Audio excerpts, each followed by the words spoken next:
चाहती हूं। आप हाथरस की बात कीजिए तो राजस्थान याद दिलाते हैं, आप लखीमपुर की बात कीजिए तो राजस्थान याद दिलाते हैं, आप उज्जैन महाकाल की नगरी में एक अबोध बच्ची के साथ जघन्य अपराध की बात कीजिए और मुख्यमंत्री के 1500 रुपए देने की बात कीजिए तो राजस्थान याद दिलाते हैं।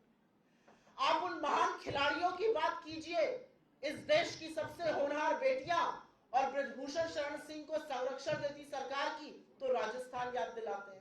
किस मुंह से ये राजस्थान याद दिलाते हैं? मैं आज इस मंच से सवाल ये पूछना चाहती हूं, क्योंकि आंकड़े सत्य बोलते हैं और आंकड़ों को आज तक भारतीय जनता पार्टी झुठला नहीं पाई है। आप किस मुंह से राजस्थान की बात करते हैं?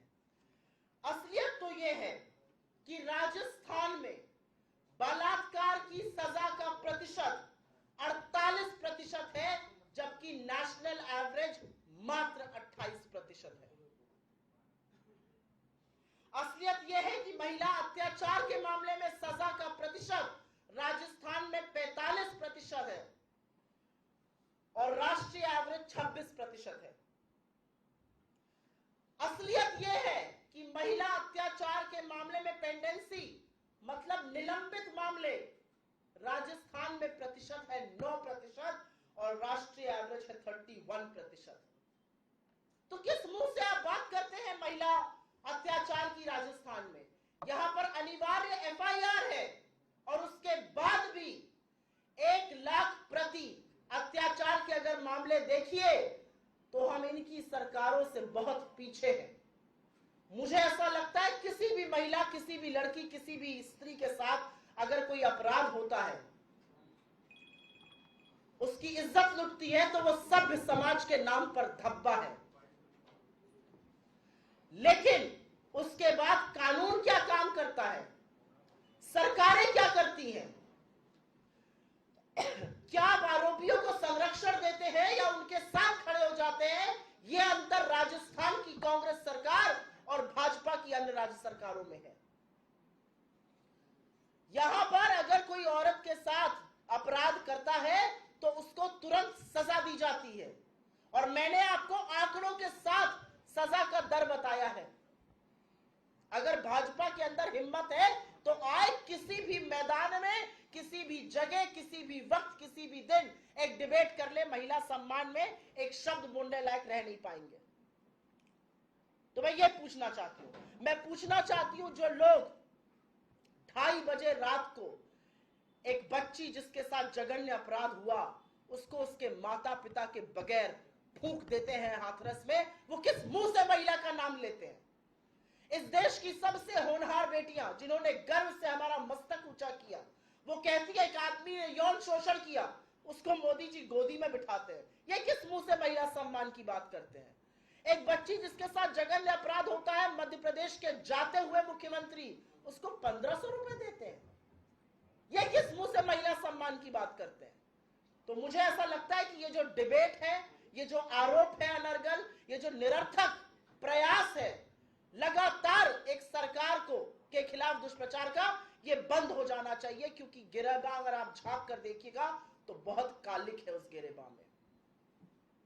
मैं 2 शब्द ओपीएस पे जरूर बोलना चाहती हूं क्योंकि परिवार में बहुत लोग नौकरी में कार्यरत रहे और मुझे लगता है कि ओल्ड पेंशन स्कीम या पुरानी पेंशन स्कीम, पुरानी पेंशन योजना, ये वक्त की मांग है, ये लोगों की मांग है कि आप उसको बहाल कीजिए। और जब राजस्थान की सरकार ने ऐसा किया या छत्तीसगढ़ की सरकार ने ऐसा किया या हिमाचल की सरकार ने ऐसा किया तो केंद्र की सरकार ने हर वो रोड़ा डाला जिससे कि ये योजना पूरी ना हो पाए। हमने लागू ही नहीं किया। अब हम प्रतिबद्ध हैं कि हमारी दोबारा से सरकार बनेगी, हम ओपीएस के लिए कानूनी गारंटी देंगे। मैं चैलेंज करती हूं नरेंद्र मोदी जी को, इस मंच से चैलेंज करती हूं, मैं चैलेंज करती हूं भाजपा के किसी भी नेता को, ओल्ड पेंशन स्कीम, पुरानी पेंशन स्कीम, पुरानी पेंशन योजना इस देश को जिन लोगों ने अपने 30, 35, 40 साल दिए हैं उनकी मांग है, उसको पूरा कीजिए। तमाम ऐसे वाक्य हैं, व्यक्ति रिटायर हो गया, नई पेंशन स्कीम के अंतर्गत उसको 19 रुपए कहीं पर मिल रहे हैं, कहीं पर उसकी लास्ट ड्रॉन सैलरी 50,000 थी, अब मिल रहे हैं 900 रुपए। तो कर्मचारी आपसे हाथ जोड़ के कह रहा है, हमने पूरी जिंदगी ईमानदारी से सरकार में काम किया, अब जब हम सेवानिवृत्त हो गए हैं, हमें आप पुरानी पेंशन स्कीम ही लौटा दीजिए। और मुझे ऐसा लगता है कि सजग सरकारें और जिम्मेदार पार्टियां लोगों की बात सुनकर यह काम करती हैं। नरेंद्र मोदी जी और उनकी पूरी सरकार को इस मंच से खुली चुनौती है कि आप ओल्ड पेंशन स्कीम लौटाइए, पूरे देश में वापस से लागू करिए, क्योंकि सरकारी कर्मचारियों को मार्केट की वेगरीज पर, मार्केट की अनिश्चितता पर छोड़ देना घोर पाप है। तो इन दोनों बातों को मैं प्रमुखता से रखना चाहती थी। आपके किसी भी सवाल का स्वागत है। अगर आप पहले सुओ मोटो पूछे तो मैं बहुत अनुग्रहित रहूंगी।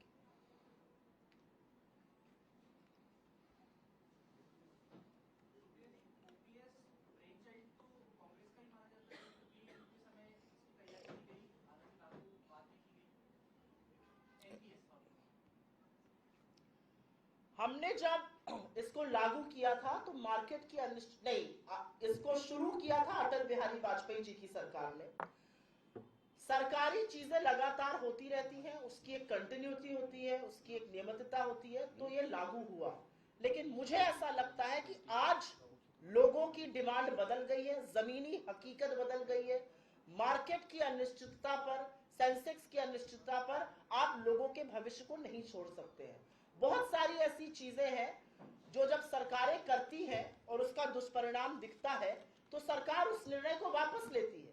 मोदी जी को भी तो नाक रगड़ के काले कानून कृषि के वापस लेने पड़े थे। जिस जीएसटी को वो गलत कहते थे उस जीएसटी का समर्थन करना पड़ा। जिस खाद्य सुरक्षा बिल को वो गलत कहते थे उसकी पुरजोर विरोध करते थे, आज उसके समर्थन में खड़े और सीना ठोक के कहते हैं लोगों को फ्री राशन बांट रहे हैं। तो मेरा अपना मानना यह है कि जिस पेंशन स्कीम की आप बात कर रहे हैं, आज की जमीनी हकीकत यह है कि सरकारी कर्मचारी जो सेवानिवृत्त हो चुके हैं वो कह रहे हैं हमें नई पेंशन स्कीम नहीं चाहिए, हमें ओल्ड पेंशन स्कीम आप बहाल करिए। और सजग सरकारें और जो पॉलिटिकल पार्टीज लोगों के मन की बात सुनती हैं, अपने मन की बात नहीं थोपती, वो इसको जरूर करेंगी। हमारी 3 सरकारों ने किया है, यहां सरकार बनेगी, हम कानून बनाएंगे, इसका कानूनी गारंटी देंगे। और आज मुझे ऐसा लगता है कि देश के हर कोने में ये मांग है। आप, मेरा गृह राज्य उत्तर प्रदेश है, उत्तर प्रदेश में आप कहीं भी चले जाइए, अगर नंबर 1 डिमांड कोई है तो वो पुरानी पेंशन स्कीम है।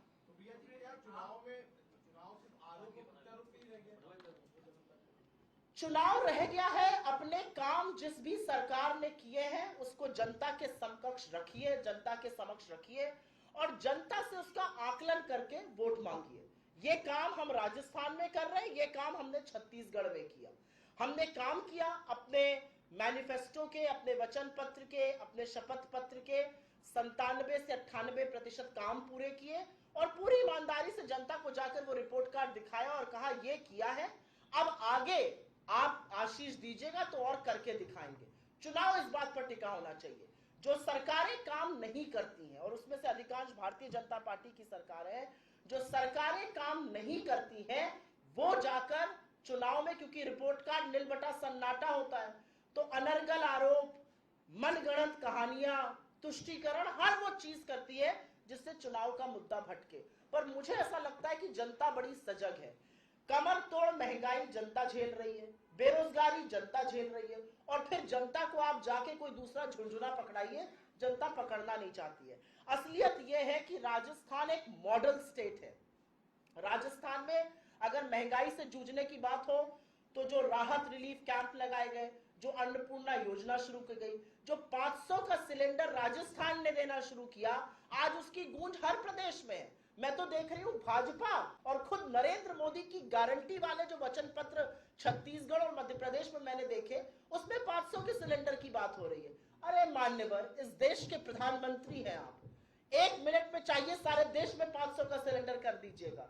10 राज्यों में सरकार है, आपकी चुनौती से कहती हूं, एक राज्य में ओपीएस और 500 का सिलेंडर देकर दिखाइए, नहीं देकर दिखा पाएंगे। असलियत यह है कि राजस्थान की जो 25 लाख की चिरंजीवी बीमा योजना है, वो इतनी उत्कृष्ट योजना है कि अगर हमारी और जब बनेगी सरकार अन्य राज्यों में तो हम उसको जरूर कार्यान्वयन करने की कोशिश करेंगे। हमारी 2024 में दिल्ली की सरकार बनेगी, हम उसको नेशनल स्कीम बनाएंगे। राजस्थान में जो गोधन योजना हुई, जो 40,000 रुपए दिए गए पशुओं का बीमा करने के लिए, जिससे लंपी जैसी बीमारियों से एक रिंग फेंसिंग हो सके किसानों की, किसानों को बचाया जा सके, वो उत्कृष्ट योजना है। राजस्थान पहला राज्य बना जहां पर इंदिरा गांधी शहरी रोजगार योजना के अंतर्गत 125 दिनों की गारंटी दी गई। मनरेगा का दिन 100 से बढ़ा के 125 किया गया। तो मुझे लगता है कि राजस्थान में उत्कृष्ट काम हुए हैं और उन कामों को आगे बढ़ाने के लिए जनता जरूर और पुनः अपना आशीर्वाद हमें देगी। आप ओपीएस, एनपीएस, सस्ता गैस सिलेंडर ये सब कर रहे हैं और मोदी उदयपुर आते हैं तो कन्हैयालाल का जिक्र होता है, अमित शाह अजमेर आते हैं तो कन्हैयालाल का जिक्र होता है, कन्हैयालाल का पोस्टर वो है। इसका कोई जवाब है? इसका एक जवाब है कि आतंकवाद के पीछे छुपने वालों को जनता सबक सिखाएगी। असलियत यह है कि कन्हैयालाल हत्याकांड एक सभ्य समाज के नाम पर धब्बा है। असलियत यह है कि कन्हैयालाल के हत्याकांड के 4 घंटे के अंदर उनके अपराधियों को पकड़ा गया। कन्हैयालाल के दोनों लड़कों को सरकारी नौकरी दी गई और 50 लाख की आर्थिक मदद दी गई। असलियत यह है कि उनको पकड़ के फास्ट ट्रैक कोर्ट ही नहीं दिया गया, मामला एनआईए तक पहुंचा। आज एनआईए उस पर 2.5 साल से क्यों बैठी हुई है? 1.5 साल से आज एनआईए उस पर क्या तफ्तीश कर रही है? उनके कबूलनामे हैं, सारा वीडियो है, उन लोगों ने जहां जहां कबूल किया अपना अपराध वो सब है। एनआईए उस पर क्या कर रही है? आज मैं ये जानना चाहती हूं। आप आतंकवाद पर अपनी राजनीतिक रोटियां सेकिएगा।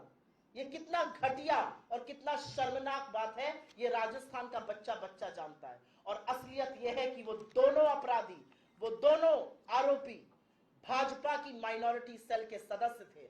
उनकी तमाम बड़े भाजपा नेताओं के साथ फोटो है, उनको माला पहनाते हुए फोटो है भाजपा नेताओं की। तो भाजपा पहले आतंकवाद को पनपने देती है और उसके बाद एक निम्न स्तर की गंदी घिनौनी राजनीति करती है। मुझे ऐसा लगता है कि कन्हैयालाल हत्याकांड में जो कांग्रेस की राजस्थान सरकार ने किया, एक बहुत बड़ी अनहोनी और घटना को और बड़ा बनने से बचा लिया। जी राजस्थान में कांग्रेस की 5 साल से सरकार है। जी सर। और आपने नरेंद्र मोदी को और केंद्र की सरकार को कटघरे में रखा। इसी तरह 2018 में जब चुनाव थे तो यहाँ पे पवन खेड़ा, पी चिदम्बरम साहब आए थे और उन्होंने उस समय जो बीजेपी की सरकार थी उस पर अरबों रुपए के घोटाले के आरोप लगाए थे पूर्व मुख्यमंत्री वसुंधरा राजे के ऊपर। बड़ा दुख का विषय कि 5 साल निकल गए और मुख्यमंत्री अशोक गहलोत ने उनको क्लीन चिट दे दी, कोई जांच नहीं हुई। तो ये क्या कहेंगे? नहीं, मुझे नहीं लगता क्लीन चिट दे दी। मुझे लगता है क्लीन चिट बोलना गलत होगा। मुझे लगता है कि जिस तरह से पकड़े गए, जिस तरह से अधिकारी दबोचे गए, उसमें राजस्थान नंबर 1 है पूरे देश में। तो मुझे नहीं लगता ये कहना कि उनको क्लीन चिट दे दी गई बिल्कुल भी सही होगा। मुझे लगता है कि इस सरकार का सबसे बड़ी उपलब्धि ये रही कि इन्होंने देश भर में सबसे ज्यादा जन कल्याणी लोकहित की योजनाएं लाए और हम चुनाव उस मुद्दे पर लड़ रहे हैं।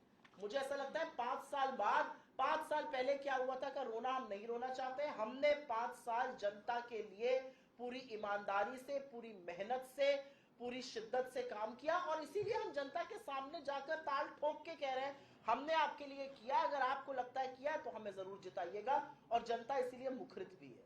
यूपी के मुख्यमंत्री जी भी घूम रहे हैं यहाँ पर, वो भी कह रहे हैं कि सुरक्षा और आस्था के ऊपर अगर प्रश्न चिन्ह लगाने वालों को हटाना है तो जैसा यूपी में हो रहा है राजस्थान में ऐसी डबल इंजन की सरकार नहीं। यूपी में हाथरस हुआ, यूपी में लखीमपुर में चीरहरण हुआ, यूपी के ब्रजभूषण शरण सिंह हैं, यूपी में हर जगह बुलडोजर चलाया जाता है, ब्रजभूषण शरण सिंह के घर के ऊपर नहीं चलाया जाता है, जबकि उनका नाम चार्जशीट में है। इस देश की होनहार बेटियों ने उनका नाम लिया है। यूपी में गंगा में तैरती हुई लाशें देखी गई थी। तो किस मुंह से वो जाके प्रचार